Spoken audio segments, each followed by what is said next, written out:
Lord Siva மற்றும் மோகினி அவர்களால் பிறந்த தெய்வம்தான் லார்ட் ஐயப்பா. அவரை மணிகண்டன் என்றும் அழைத்தார்கள்.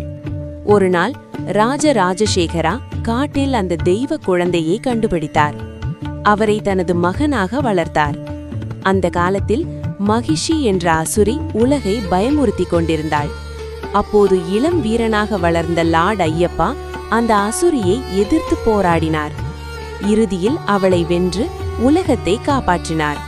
பின்னர் லார்ட் ஐயப்பா சபரிமலை கோவிலில் மலையில் தியானத்தில் அமர்ந்தார். இன்று வரை கோடிக்கணக்கான பக்தர்கள் அவரை தரிசிக்க செல்கிறார்கள். சுவாமியே சரணம் ஐயப்பா.